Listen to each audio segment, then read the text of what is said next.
My name is Mackenzie. I'm 27, and last Saturday I watched my sister Bailey's wedding crash and burn in real time from my Denver apartment. You can watch the wedding online. My parents insisted after our fight. So I did. The crystal clear live stream showed every detail until the moment my screen froze on pure chaos, my sister screaming, champagne glasses shattering, and my entire family falling apart before my eyes. Before I tell you how my sister's perfect day turned into a viral disaster, drop a comment letting me know where you're watching from, and don't forget to subscribe for more family drama stories that'll make yours seem normal. Bailey and I have always had what you might call a complicated relationship. Growing up, she was 3 years older and a million times more perfect. When I brought home B+ report cards, she had straight A's. When I made the softball team, she was team captain and homecoming queen. Our childhood bedroom was split down the middle, her side with neat shelves of trophies and honor roll certificates, my side with band posters and craft projects I never quite finished. "Why can't you be more like your sister?" became the soundtrack of my teenage years. My mom would sigh dramatically while fixing my rebellious fashion choices before family photos. Bailey would stand there already picture perfect, giving me that smile that looked sympathetic to adults, but I knew meant I win again. Don't get me wrong, we had good moments too. Late night talks about boys, Bailey teaching me how to apply eyeliner without poking my eye out, standing united when our parents went through their rough patch when I was 14. But those moments always felt temporary, islands of connection in an ocean of competition I could never win. After college, I shocked everyone by turning down a job near home to move to Denver for a position at a digital marketing agency.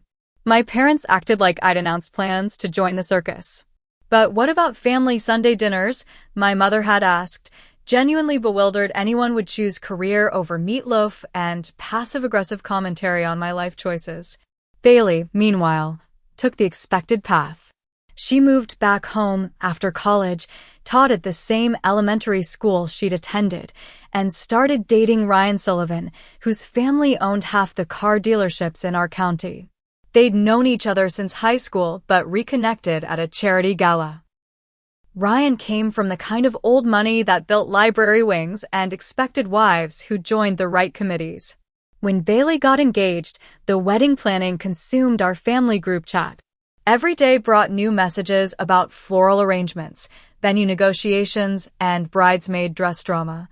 I participated from a distance, sending appropriate wow and beautiful responses to the endless photos.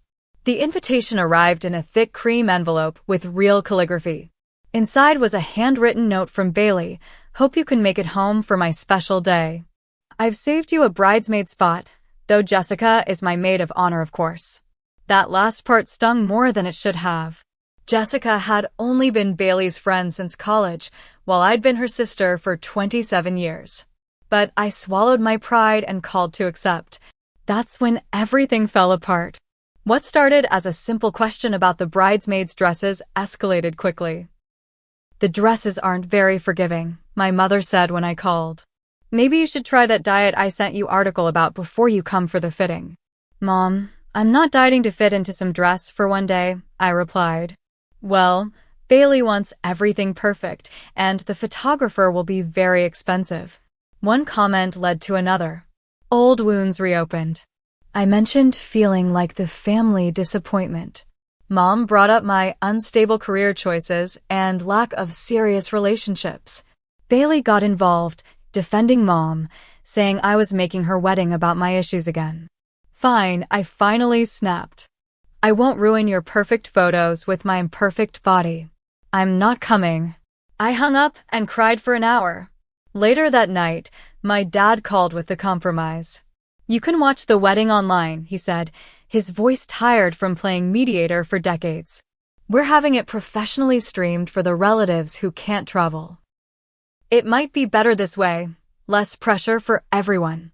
I agreed, partly from guilt, partly from relief. No uncomfortable dress, no judgmental looks, no questions about why I was still single. I could support Bailey without subjecting myself to family torture. In the weeks leading up to the wedding, I learned more details through my cousin Heather. Bailey had transformed from my somewhat controlling sister into a full-blown bridezilla.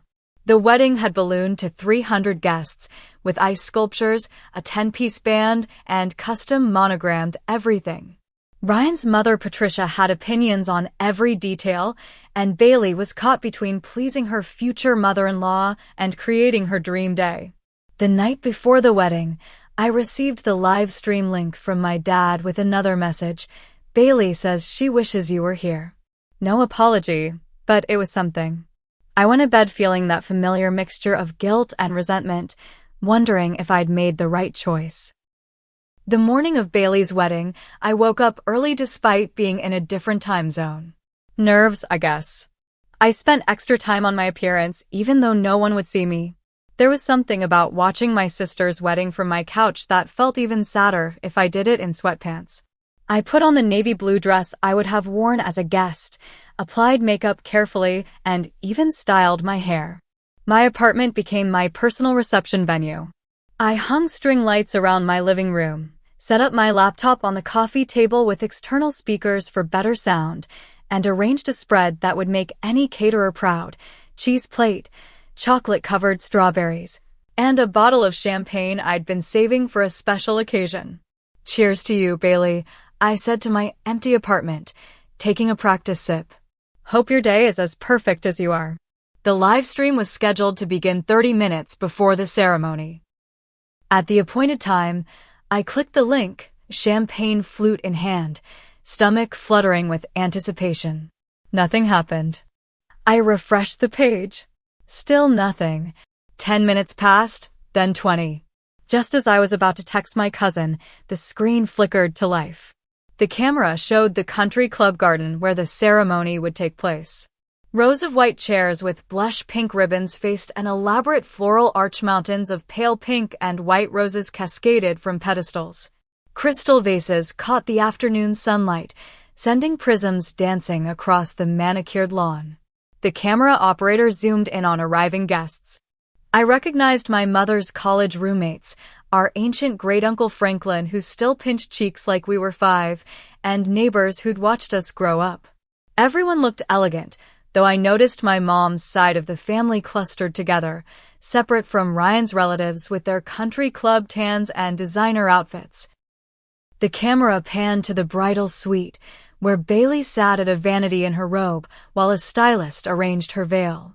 My breath caught. She looked beautiful, but tense. Her smile seemed strained as she thanked the makeup artist. Behind her, bridesmaids in matching robes fluttered around like nervous birds.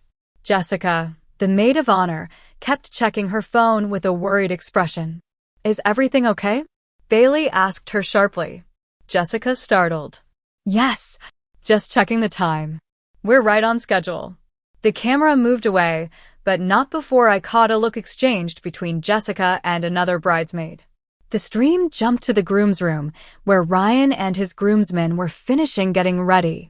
Ryan knocked back a shot of something amber while his best man clapped him on the shoulder. Through the open door, I glimpsed an older woman who must be Patricia, Ryan's mother, having an intense conversation with who I assumed was the wedding planner. Their voices weren't clear, but their body language was: Patricia pointing at her watch, the planner nodding rapidly. Technical difficulties interrupted again, and I missed the next 15 minutes. When the stream returned, guests were seated and the ceremony was about to begin. The camera showed my parents in the front row. Mom looked immaculate, as always, not a hair out of place, dabbing at her eyes preemptively. Dad sat beside her, tugging at his collar, looking uncomfortable next to Ryan's father, whose rigid posture and critical gaze reminded me of a military commander. The music changed, and the procession began. Bridesmaids paired with groomsmen walked down the aisle, followed by Jessica alone, carrying a bouquet that probably cost more than my monthly rent. Then the bridal march played, and everyone stood. Bailey appeared on our father's arm, looking like she'd stepped out of a bridal magazine. Her dress was a masterpiece of lace and crystal, with a cathedral train that required 2 flower girls to manage. She smiled, but I knew my sister well enough to see it wasn't her real smile. Her eyes kept darting to Ryan's family, seeking approval. As they began their walk, I texted Heather, "Everything okay there?" Bailey looked stressed. Heather's reply came quickly, "So much drama behind scenes. Tell you later." The ceremony proceeded with traditional elements, readings, music, the pastor's comments about marriage. I watched Ryan take Bailey's hands at the altar, her engagement ring catching the light. For a moment, I felt a pang of regret for not being there in person. Despite our differences, she was still my sister. The camera occasionally caught side conversations. Patricia whispering to her husband. Jessica checking her phone under her bouquet. My father's gaze wandering to the exit as if calculating an escape route. Technical issues caused me to miss the vows, and by the time the stream stabilized, the pastor was pronouncing them husband and wife. Ryan kissed Bailey with perhaps too much enthusiasm for a formal wedding, and they turned to face their guests as Mr. and Mrs. Sullivan. They looked picture-perfect walking back down the aisle, but I couldn't shake the feeling that something wasn't right. The camera lingered on guests' faces, some smiling genuinely, others with forced expressions. The divide between the two families was visible in how they clustered on opposite sides, barely acknowledging each other during the recessional. I texted Heather again. Missed the vows. Any drama I should know about? Her response, OMG so much. Ryan's mom tried to change ceremony last minute. Bailey's barely holding it together. Also, rumor going around about Ryan. Call you later. As the guests moved toward the reception, I refreshed my champagne and prepared for the next phase of this virtual wedding experience, a sense of foreboding growing stronger by the minute. The live stream followed the wedding party to a picturesque bridge for photos, unintentionally capturing moments the official wedding album would certainly omit. The photographer positioned Bailey and Ryan in the center, families flanking them on either side. What struck me immediately was the invisible line dividing the group, Sullivan's on one side, our family on the other, with the newlyweds caught in the middle. Closer together, please, the photographer called. Like you actually like each other. Awkward laughter followed as everyone shuffled inches closer. The camera caught Bailey's maid of honor Jessica standing slightly apart, still checking her phone obsessively. When Ryan's best man whispered something to her, she shook her head sharply and moved away. The camera microphone wasn't intended to pick up private conversations, but technology has a way of revealing secrets. As the photographer rearranged people, Patricia's voice carried clearly. I still think the orchids were a waste.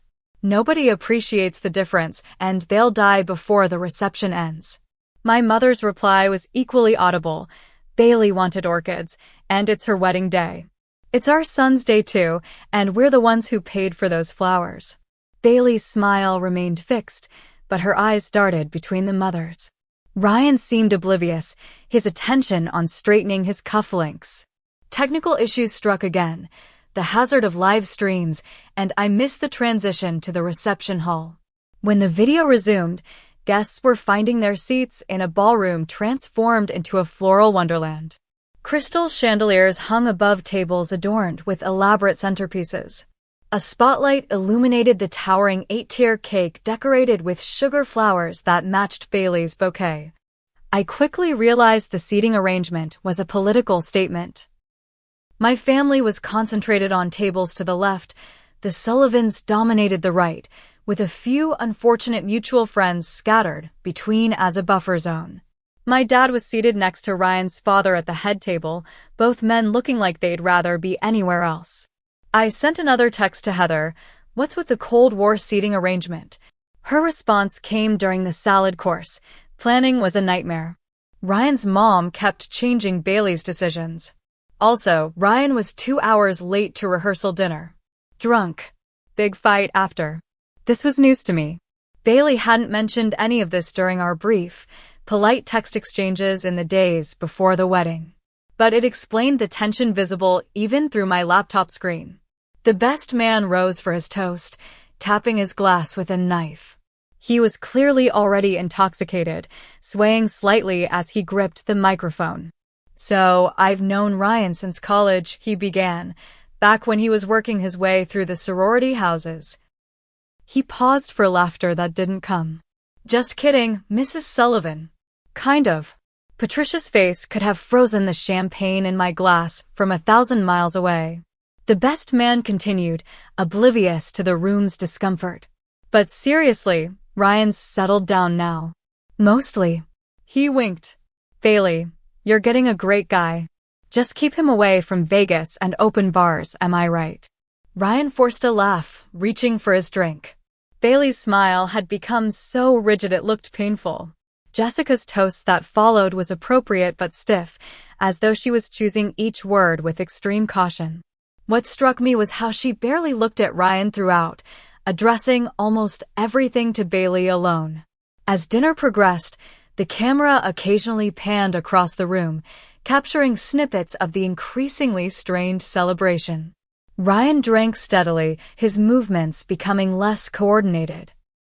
Bailey whispered something to him, and he responded with an eye roll before turning to chat with the groomsmen. During the main course, I witnessed a tense exchange near the cake table. The camera wasn't focused there, but in the background, I could clearly see Patricia cornering Bailey, gesturing emphatically. My sister's face cycled through forced politeness to barely concealed anger before she excused herself, heading toward the restrooms with Jessica rushing after her. I texted Heather again, "What's Ryan's mom saying to Bailey by the cake?" Heather's response was immediate, something about the reception schedule. Bailey wanted parent dances before cake. Patricia wants some toast from Ryan's godfather first. Stupid power move. I watched my sister return, her makeup freshly touched up, but her eyes betraying her stress. Ryan barely noticed, deep in conversation with his college friends, his arms slung around his best man. The DJ announced dinner was concluding and dancing would begin after the couple's first dance. As Bailey approached Ryan, the camera caught Jessica intercepting someone at the entrance, a server I didn't recognize, who handed her an envelope. Jessica's face went pale as she read whatever was inside. She immediately pulled the wedding planner aside, both of them glancing toward Ryan with unmistakable alarm. The planner shook her head, pointing at Patricia. My phone buzzed with a text from Heather. "Something weird happening. Jessica got note from someone. Now she's freaking out." Before I could respond, the DJ called for attention. "Ladies and gentlemen, please welcome Mr. and Mrs. Sullivan to the dance floor for their first dance." Bailey and Ryan moved to the center of the dance floor. The music began, their song, "Perfect," by Ed Sheeran. They began to sway, Bailey looking up at Ryan with what seemed like a plea in her eyes. He was smiling, but his eyes kept drifting to the entrance. Now, the DJ continued as the first dance ended. "Mrs. Patricia Sullivan has arranged a special surprise for the newlyweds." Bailey froze. This clearly wasn't on her schedule. Ryan's expression shifted from confusion to something that looked suspiciously like panic.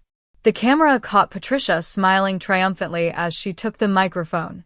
"Ryan and Bailey, marriage is a journey full of surprises. Speaking of surprises, there's someone special who wanted to celebrate with you today."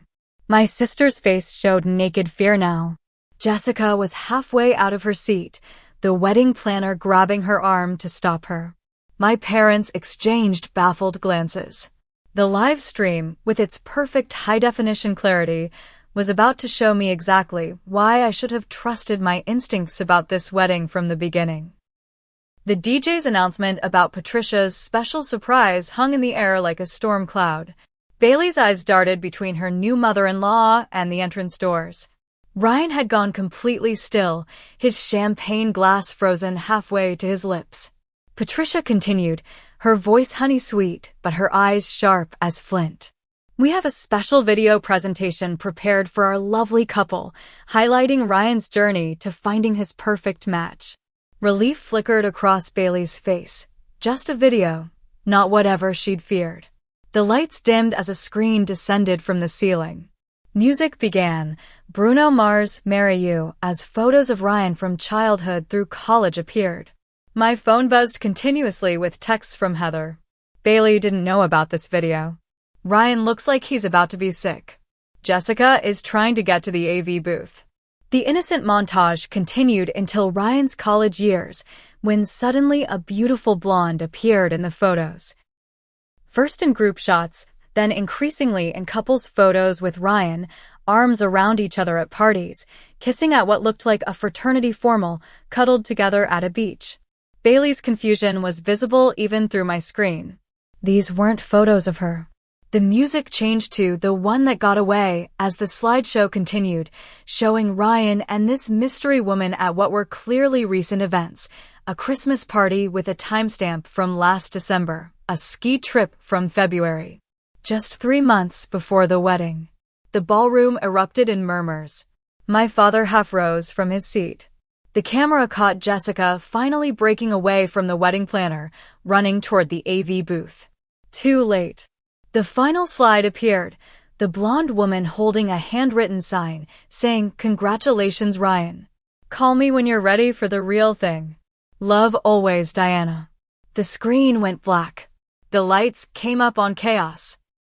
Bailey stood motionless in the center of the dance floor, her expression one of pure shock. Ryan had the look of a man watching his life implode in real time. "Who is Diana?" Bailey's voice, though quiet, carried perfectly through the silence that had fallen over the reception. Ryan swallowed hard. "An ex. From college." "It's nothing." Patricia stepped forward. "Diana Winters. From the Winters family in Greenwich. They own the shipping company. She and Ryan dated for 3 years and were practically engaged before this. Hasty arrangement." "Hasty arrangement," my mother repeated, standing now.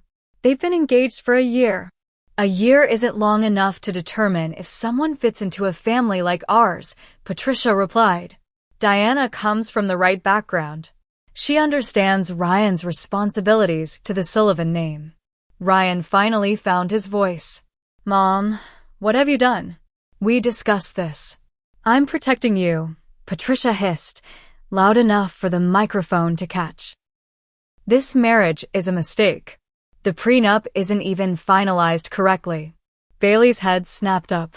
"What prenup?" The silence that followed was deafening. My phone exploded with texts from Heather. Bailey didn't know about a prenup. Ryan's family lawyer brought papers yesterday. Bailey refused to sign without reading first. Ryan promised to tear them up after ceremony. I watched my sister's face transform as understanding dawned. "You were never going to tear up those papers, were you? This whole wedding was just to appease your parents while you kept your options open." Ryan reached for her arm. "Babe, it's complicated. My family's business, the inheritance structure dash." "And Diana?" Bailey's voice cracked. "Is she complicated too?" "That's over," Ryan insisted, though his eyes flickered toward the doors. Jessica finally reached Bailey's side, whispering urgently in her ear. Bailey's eyes widened further. "She's here?" Bailey whispered back, the microphone on the nearby table catching every word. "Diana is here." As if summoned by her name, the doors to the reception hall opened. The blonde from the photo stood there in a red dress that probably violated every wedding guest dress code in existence. Behind her, the Sullivan family lawyer clutched a portfolio of what I assumed were the contested prenup documents. I desperately wished I could climb through my screen and stand beside my sister. Instead, I watched helplessly as Bailey's perfect day disintegrated completely. Ryan's brother stood suddenly, pointing at Bailey's hand. "She can't leave with grandmother's ring. That's a Sullivan heirloom, not meant for dash." "For what?" My father interrupted, his face flushed with anger. "Not meant for my daughter?" "The woman your brother just married." Ryan's father joined the fray. "That ring is worth more than your daughter's entire teaching salary for a decade. It stays in our family." "I am your family now," Bailey said, her voice gaining strength as anger replaced shock. "Or did everyone forget we just exchanged vows?" Patricia scoffed. Vows are meaningful when the marriage is real. This was clearly a mistake Ryan was pressured into. Pressured? My mother exclaimed. Your son pursued Bailey for months. He proposed at our family Christmas dinner. Diana stepped further into the room, her expression a mixture of triumph and fabricated concern. Ryan, honey, you don't have to go through with this. Your parents understand you made a mistake. The jet is ready if you want to leave. The jet? They had an escape plan ready? Ryan looked trapped between worlds, his gaze bouncing between Bailey, his parents, and Diana. He reached for his champagne glass and drained it in one gulp. I need some air, he muttered, moving toward Diana rather than his bride. Jessica handed Bailey something, the envelope she'd received earlier. Bailey opened it, read quickly, her face draining of color. Hotel room receipts? Bailey's voice rose. You've been meeting her throughout our engagement? The weekends you were on business trips. Ryan spun around. Who gave you those? That's private. Private like our marriage? Bailey countered. Private like the prenup you hid from me? Ryan's father stepped forward. That prenup protects generations of Sullivan wealth. Did you really think we'd let it fall into the hands of a kindergarten teacher from the wrong side of town? My father surged to his feet. That's enough. Bailey, we're leaving. This whole family is toxic. What happened next occurred so quickly the live stream could barely keep up. Bailey, my sweet, proper, perfect sister who had never made a scene in her life, let out a scream of pure rage. She yanked the massive diamond ring from her finger and threw it directly at Ryan's face. He ducked, the ring sailing over his head and landing in a champagne fountain with a splash. Ryan's brother lunged for it, colliding with a waiter carrying a tray of glasses. Crystals shattered across the dance floor. Ryan's father grabbed Bailey's arm. Where do you think you're going? This wedding cost us a fortune.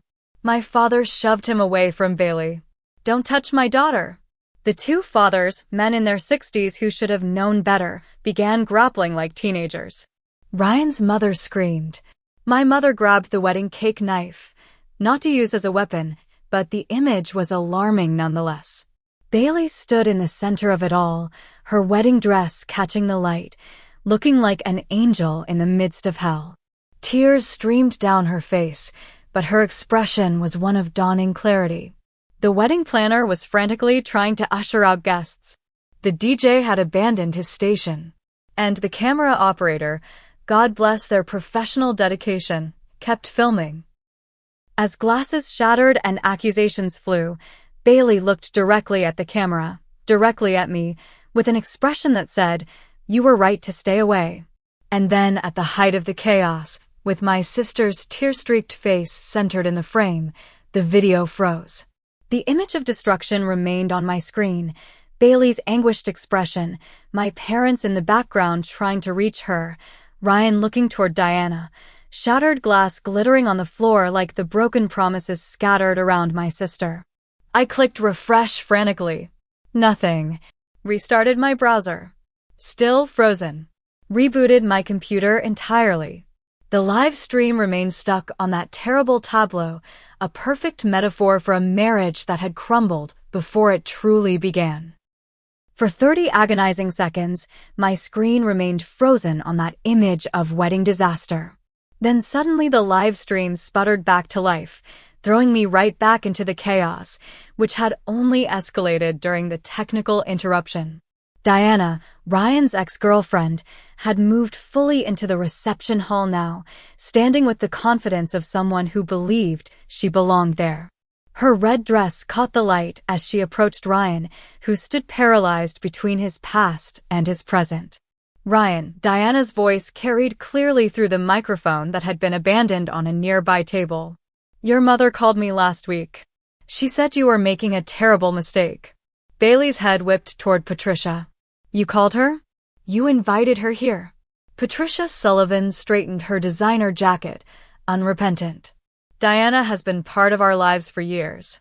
She understands our family's position in society. Position? Bailey repeated. Is that all that matters to you? Not whether your son is happy. Happiness is fleeting, Patricia replied coldly. Legacy is forever. The Sullivans have built something that will last generations, and we need the right partnerships to maintain it. Ryan's father nodded. The merger with Winters Shipping alone would increase our holdings by 30%. It's simple business. Business? My mother's voice rose in disbelief. This is your son's marriage, not a corporate takeover. Diana stepped closer to Ryan, placing a manicured hand on his arm. Ryan, honey, you know we were always meant to be together. This was just your rebellion phase. Your trust fund is still intact, your position at the company secure. We can go to Bora Bora tonight like we planned for your birthday. Bailey's face crumpled. Your birthday trip? The one you canceled because of a business emergency? You were planning to go with her.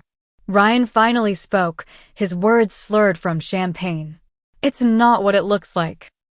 Diana and I are just friends now. Diana laughed, a tinkling sound that somehow cut through the room's tension. Friends who kept the suite at the Plaza busy twice a month? I still have the key card you gave me, darling. That was the moment Bailey broke. Not with tears or collapse, but with a fury I'd never seen in my perfectionist sister. You complete fraud, she screamed, her voice so raw it distorted the live stream audio. I gave you everything. I changed my hair because your mother said blondes look better in family photos. I quit the teaching job I loved to work at your family's foundation. I let you convince me my friends weren't sophisticated enough to be in our wedding. Ryan took a step back, looking genuinely alarmed at this version of Bailey he'd never seen. Bailey, you're making a scene, he hissed. A scene? Bailey laughed, a sound bordering on hysterical. You want to see a scene? She grabbed the champagne bottle from the nearest table and appended it over his head. Expensive champagne soaked his custom tuxedo as guests gasped. Ryan sputtered, wiping his eyes. Have you lost your mind? This suit cost $5,000. Bill me, Bailey snapped. Or better yet, ask Diana to cover it. She can afford it with all the gifts you've been buying her with our joint account. Jessica stepped forward, placing a steadying hand on Bailey's shoulder. I tried to tell you, Bailey. When I saw the charges on the credit card statement you asked me to help with. You knew. Bailey turned to her maid of honor. Just for a week, Jessica admitted. I hired a private investigator after finding the hotel charges. The evidence arrived an hour before the ceremony. I was trying to figure out how to tell you. Ryan's mother marched toward them. How dare you hire someone to spy on my son? That's the problem with you people, no class, no understanding of privacy. Privacy? Jessica laughed. Your son was cheating on his fiancée. He doesn't deserve privacy. Patricia reached for Bailey's bouquet, which had been placed on the head table. This farce is over. Ryan, we're leaving. The lawyer has the annulment papers ready. My father finally reached Bailey's side, putting a protective arm around her. Get your hands off my daughter's things. Ryan's father interceded, his face flushed with anger or possibly his fifth scotch. Control your family, Howard. This entire spectacle is beneath us. Beneath you? My father responded, his voice rising. Your son cheated on my daughter, your wife orchestrated this ambush, and we're beneath you? What happened next occurred so quickly the camera barely captured it. Ryan's father made a dismissive gesture, accidentally or perhaps not, shoving my dad backward. My father, never one for physical confrontation, nevertheless responded instinctively, pushing back with enough force to send Ryan's father stumbling into the wedding cake table. The magnificent 8-tier cake wobbled once, twice, then collapsed in slow motion, a cascading avalanche of white fondant and raspberry filling. It hit the floor with a splat that silenced the room momentarily. In the sudden quiet, Diana's laugh rang out. Well, that's certainly symbolic. Bailey turned toward her, eyes blazing. You think this is funny? You helped destroy someone's wedding day for what? A man who cheats? A family that values bank accounts over people? Congratulations on your prize. Diana's smile faltered. Ryan and I have history. We belong together. This marriage was just his last rebellion before settling down properly. Properly. Bailey's voice had gone dangerously quiet. With his mommy's approved choice? Patricia stepped between them. That's quite enough from you. The car is waiting, Ryan. Diana, perhaps you should meet us at the house. Ryan, still dripping champagne, looked uncertainly between the women. I think we all need to calm down and discuss this privately. Discuss what? Bailey asked. Your double life? The prenup you hid from me? The fact that this entire wedding was apparently a charade while you waited for your mother's real choice to become available. She turned to the assembled guests, many of whom were recording the drama on their phones. I want to thank you all for coming to witness what I thought was the happiest day of my life. Instead, you get front row seats to its spectacular destruction. The open bar will remain available while I go file for the world's fastest divorce. Bailey reached for her bouquet, which Patricia still clutched. They struggled briefly before Bailey yanked it free and hurled it directly at Ryan's face. Unlike the ring, this missile hit its target, white roses and baby's breath exploding on impact. The room erupted again. Ryan's brother lunged for Bailey, shouting about family embarrassment. Jessica intercepted him with a well-placed elbow that sent him stumbling into a table of champagne flutes, which crashed to the floor in a symphony of shattering crystal. My mother grabbed Bailey's hand, pulling her toward the exit. Diana moved to block their path, and in the collision that followed, Diana's red dress caught on a chair, tearing dramatically up the side. She shrieked as if physically wounded. The camera operator, displaying remarkable commitment to documenting every moment of this disaster, zoomed in on Bailey's face as she turned to look back at the destruction. Tears streamed down her cheeks, but her expression showed something beyond pain, a dawning realization that she had narrowly escaped a life of manipulation and lies. And that's when it happened. At the peak of chaos, with Bailey in the foreground and wedding destruction behind her, the live stream froze again. This time permanently. I stared at my screen, the tableau of disaster now burned into my retinas, Bailey's tear-streaked face in perfect focus, her wedding dress slightly torn at the shoulder, her expression a mixture of heartbreak and fierce dignity. Behind her, glass shattered across the dance floor, cake splattered like a crime scene, Ryan caught between his mother and his mistress, my parents trying to shield Bailey from further harm. I clicked refresh obsessively. Nothing. I tried different browsers, restarted my router, even attempted to access the stream on my phone. The image remained frozen, a perfect metaphor for this day, beauty destroyed in an instant, the careful facade cracked to reveal the ugly truth beneath. I felt simultaneously helpless and relieved, devastated for my sister, yet grateful I wasn't physically in that nightmare. As I stared at Bailey's frozen image, I realized I was witnessing the exact moment my perfect sister's perfect life shattered. And strangely, it might be the most honest moment our family had experienced in years. For 3 agonizing hours after the live stream froze, I called everyone in my family continuously, receiving no response. My texts to Heather went unread. Calls to my parents went straight to voicemail. Even the venue didn't answer their phones. I paced my apartment, still in my blue dress, feeling like I was losing my mind with worry and guilt. Had I been there, could I have prevented this disaster? Or at least supported Bailey through it? The frozen image of my sister's tear-streaked face haunted me every time I closed my eyes. Around midnight, my phone buzzed with a notification. I lunged for it, expecting a text from family. Instead, it was a Twitter alert. Sullivan wedding disaster was trending locally in my hometown. My stomach dropped as I opened the app to find video clips from guests' phones circulating online. Most were brief, 15 seconds of Bailey throwing champagne on Ryan, my father shoving Ryan's dad into the cake, Diana's dramatic entrance. Each fragment added to the humiliating public record of my sister's worst day. The comments were brutal, people treating my family's pain as entertainment. I deleted the app immediately, feeling sick. This was no longer a private family disaster, it had become public spectacle. At 1:43 a.m., Heather finally called. "Oh my God, Mackenzie," she said before I could speak. It was even worse after the stream cut out. "Is Bailey okay?" I demanded. "Where is she?" "She's with your parents at their house."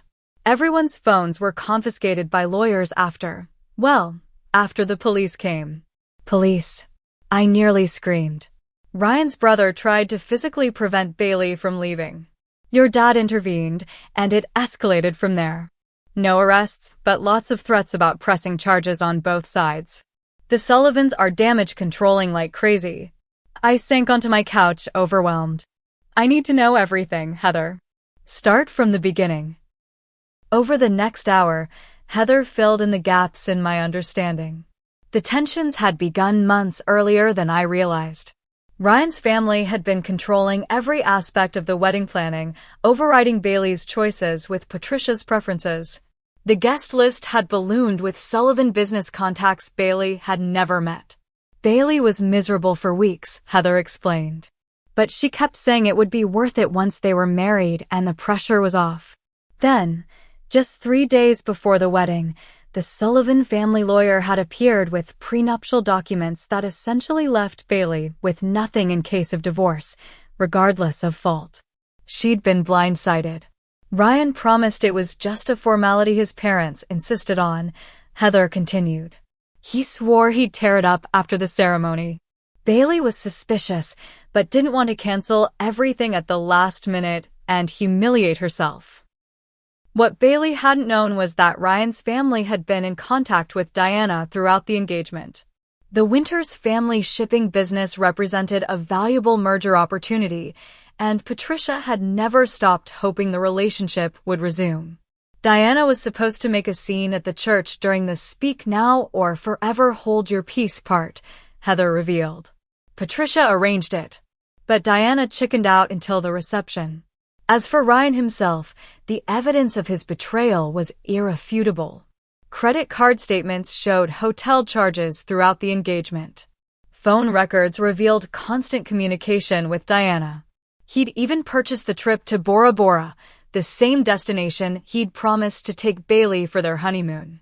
Jessica discovered it all last week when helping Bailey organize wedding finances, Heather said. She hired a PI who delivered the final proof right before the ceremony. She was trying to figure out how to tell Bailey when Patricia hijacked everything with that slideshow. The most shocking revelation came about the Sullivan family's true motives. The prenup contained clauses about Bailey's required performance as a Sullivan wife, hosting specific numbers of charity events, maintaining certain social connections, even weight and appearance standards she had to meet. It was basically a job description, not a marriage contract, Heather said. And Bailey would have signed it if Ryan had pushed harder. She really loved him. Around 3 a.m., my phone lit up with a text from my mother. Bailey, finally asleep. Ryan's family threatening lawsuits over damaged reputation. We'll call tomorrow. Don't believe anything online. I slept fitfully, dreaming of shattered glass and torn wedding dresses. At 8 a.m., my father finally called. Dad, I choked out. I'm so sorry I wasn't there. Honestly, Mackenzie, he sighed, you were the smart one. You saw something in Ryan that the rest of us missed. That wasn't entirely true. I hadn't specifically distrusted Ryan. I'd just been avoiding family drama. But now isn't the time to clarify. How's Bailey? I asked, devastated, humiliated, but also relieved in a way. He lowered his voice. Between us, I think she's been unhappy for months, but couldn't admit it. The Sullivans changed her, Mac. She stopped teaching to work at their foundation, changed her appearance to fit their image. Your mother and I didn't say anything because she seemed so determined to make it work. My chest tightened with guilt. I had noticed those changes in our video calls, but hadn't pushed hard enough when Bailey dismissed my concerns. Later that morning, Bailey herself called. Her voice was hoarse from crying, but steadier than I expected. You were right not to come, she said immediately. That wasn't a wedding. It was a business merger disguised as a ceremony, and I was too blind to see it. Bailey, I'm so sorry, I whispered. I should have been there for you. And done what? Thrown champagne on Ryan's other side. She attempted a laugh that turned into a sob. Actually, it might have been nice to have someone there who wasn't fooled by the Sullivans from the beginning. We talked for nearly 2 hours. Bailey revealed that she'd suspected problems for months, but had invested so much, emotionally, socially, professionally, that admitting failure seemed impossible. She'd left her teaching job for a position at the Sullivan Foundation, moved into Ryan's family-owned condo, even changed her hair color when Patricia hinted blondes photographed better for society pages. I kept thinking once we were married, I'd get the real Ryan back, she explained. The guy who used to bring me wildflowers and spend Sundays grading papers with me. But that guy disappeared the minute his family got involved. The most painful admission came toward the end of our call. The worst part is that Diana wasn't even a surprise, Bailey confessed. I found messages months ago, but Ryan convinced me they were innocent. Said she couldn't accept their breakup and kept reaching out. I chose to believe him because the alternative was too painful. When she finally hung up to rest, I sat in stunned silence, processing everything. My perfect, confident older sister had been systematically manipulated into doubting herself, compromising her values, and accepting treatment she would have once found unthinkable. That evening, my mother called with news that made my blood boil.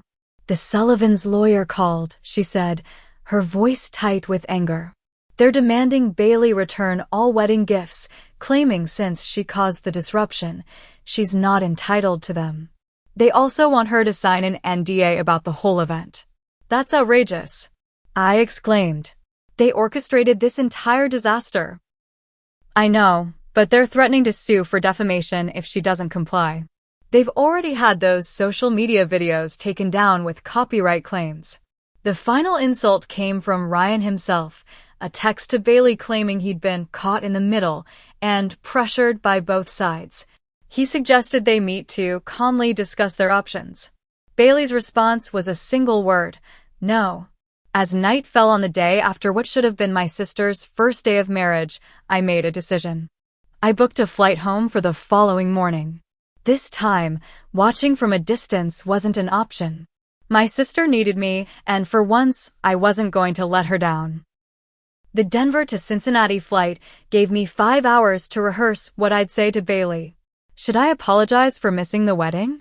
Acknowledge I'd seen her humiliation live-streamed in high definition? Admit I'd felt a terrible moment of vindication when her perfect life cracked, revealing the messiness mine had always displayed openly? In the end, none of my prepared speeches mattered. When Bailey met me at the airport, dressed in sweatpants with her hair pulled back in a ponytail, a look I hadn't seen on her since high school, words became unnecessary. I dropped my carry-on and wrapped my arms around my sister, feeling her body shake with sobs against mine. "I've got you," I whispered into her hair. "I'm here now." My parents' house had transformed into crisis headquarters. The dining room table disappeared under stacks of legal documents, the unsigned prenup, wedding contracts with unpaid balances, cease and desist letters from the Sullivan family lawyer. My mother fielded calls from concerned relatives, while my father consulted with an attorney friend about Bailey's options. That first night home, after my parents had gone to bed, Bailey and I sat on the back porch swing like we used to as teenagers. The night was cool, lightning bugs blinking in the darkness. "I should have listened to you," Bailey said finally, breaking our comfortable silence. "About what?" I asked. "Everything. Moving away. Setting boundaries with Mom and Dad. Not trying so hard to be perfect all the time." She pulled her knees to her chest. "You always saw through the Sullivan facade. You asked questions about Ryan's sudden career success, about why we never spent time with my friends anymore." I shook my head. "I wasn't some insightful guru, Bailey. I was just jealous half the time. You had everything figured out, and I was the family screw-up making impulsive decisions." Bailey laughed, a genuine sound that startled us both. "Figured out?" Mackenzie, I was engaged to a cheating mama's boy who expected me to sign away my autonomy in a prenup. My life is literally in shambles right now. Fair point, I conceded, and then we were both laughing, the kind of slightly hysterical release that comes after intense stress. When we calmed down, Bailey turned to me with unexpected seriousness. Thank you for watching online. As humiliating as it is knowing you saw everything, at least one person in my life witnessed the truth. Everyone else is trying to revise history. What do you mean? I asked. Ryan's family is telling people I had a mental health episode at the reception. That Diana was an innocent friend who came to support Ryan. That I attacked her in jealous rage. Bailey's voice hardened. They're painting me as the unstable teacher who couldn't handle their world. The injustice ignited something protective in me. We have the live stream recording. I saved it before it went down. Bailey's eyes widened. You did? Laptop's in my bag. It doesn't show everything, but it clearly shows Diana's entrance, the slideshow, Patricia's admission she invited her. It's all there. For the first time since I'd arrived, I saw a spark in my sister's eyes. That could change everything. The next morning, we called a family meeting. My mother poured coffee while I connected my laptop to their TV, showing them the crucial portions of the live stream. I'm not suggesting we release this publicly, I clarified. But having it means the Sullivans can't completely rewrite what happened. My father nodded slowly. Leverage. For the legal negotiations. And for my own peace of mind, Bailey added. Proof I didn't imagine how calculated this all was. That afternoon, we met with a lawyer who specialized in high-profile divorces. After reviewing the footage and documents, she looked up with a determined smile. Mrs. Sullivan, or do you prefer Ms. Miller again? She asked Bailey. Definitely Miller, Bailey replied firmly. Ms. Miller, the Sullivans clearly orchestrated this humiliation. The live stream evidence, combined with the financial documents showing Ryan's ongoing relationship with Ms. Winters, gives us substantial leverage. I believe we can not only free you from their demands, but potentially secure a settlement for emotional distress and career disruption. The next week passed in a blur of legal consultations, evidence gathering, and emotional processing. Bailey and I fell back into the sisterly shorthand we'd lost over years of growing apart. I worked remotely from our parents' house, extending my stay indefinitely. Each night, Bailey and I stayed up late, reconstructing our relationship conversation by conversation. I was always so jealous of your freedom, Bailey confessed one night. You seemed so comfortable being yourself, even when Mom and Dad disapproved. Me? Jealous of you. I laughed. The golden child who never disappointed anyone. Until now, Bailey said softly. I grabbed her hand.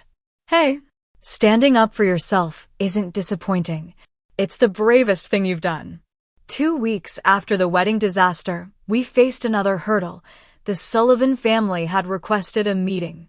Bailey's lawyer advised against it, but Bailey was determined. I need to look them in the eye, she insisted. Not as Ryan's humiliated bride, but as myself. The meeting took place at Bailey's lawyer's office. Ryan came with his parents and their attorney, all wearing expressions of practiced concern. Bailey, darling, Patricia began, we're so worried about you. This emotional reaction dash. Stop. Bailey's voice was quiet but firm. I'm not here to be gaslit. I have the live stream recording, the hotel receipts, the prenup, and Diana's text messages to Ryan that she helpfully sent me afterward. The Sullivan lawyer stepped forward. We're prepared to offer a generous settlement if you'll sign an NDA regarding the unfortunate events at the reception. Bailey smiled. I have a counterproposal. I don't want your money. I want a public apology to my family for the humiliation you orchestrated, my job back at the elementary school with a recommendation letter, and all wedding gifts to be donated to the domestic violence shelter I volunteer with. In return, I'll sign a mutual non-disparagement agreement. The negotiations lasted hours, but ultimately, the Sullivans valued their reputation more than revenge. They accepted most of Bailey's terms, eager to put the scandal behind them. As we left the meeting, Bailey walked taller than I'd seen since before the wedding.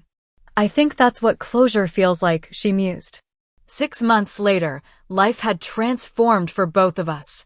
Bailey had moved to Denver, taking a teaching position at a progressive elementary school near my apartment. The sister who had once clung to our hometown now embraced the adventure of a new city with surprising enthusiasm. We established a standing Sunday dinner tradition, sometimes cooking together, other times exploring Denver's restaurants. During one such dinner, Bailey raised her wine glass in a toast. "To catastrophes that turn out to be rescue missions," she said. I clinked my glass against hers. "To sisters who find each other again in the wreckage." Bailey smiled. "You know, I never thanked you properly." "For what?" "Missing your wedding and watching your humiliation online." I winced. "For being my witness," she replied seriously. Everyone there was caught up in the moment, defending one side or the other. "You saw it all clearly from a distance, with perspective I couldn't have." Your distance wasn't abandonment. It was clarity I desperately needed. Our mother called weekly, her relationship with both daughters evolving as she recognized the damage her perfectionism had caused. Our father had become Bailey's unexpected champion, standing up to relatives who questioned her decisions. Last week, Bailey declined a date with a perfectly nice accountant my coworker had introduced her to. "I'm not ready," she explained. "I'm still figuring out who Bailey is without trying to be someone's perfect wife or daughter." I nodded, understanding completely. "No rush. Some of us take decades to figure that out." "Speaking of which," Bailey said, "I enrolled in that photography course I've always wanted to try." The one mom said was a waste of time compared to education credentials. Looking at my sister now, her hair back to its natural brown, her smile genuine, her eyes clear of the constant anxiety to please, I realized we'd both been rescued that day. Bailey from a marriage that would have slowly erased her, and me from the perpetual role of family disappointment. Sometimes the clearest view comes from a distance. Sometimes a frozen image of chaos can be the first frame of a much better story. And sometimes it takes watching a perfect facade shatter to finally see the authentic beauty waiting underneath. So, have you ever watched someone's perfect life collapse only to realize it was the best thing that could have happened to them? Drop a comment below telling me about a time when disaster turned into opportunity in your own life. Don't forget to like and subscribe if you want more stories about family dramas, rebuilding after catastrophe, and finding yourself in unexpected places. And remember, sometimes the people watching from a distance see things most clearly. Thank you for being my witnesses today, and I'll see you in the next video.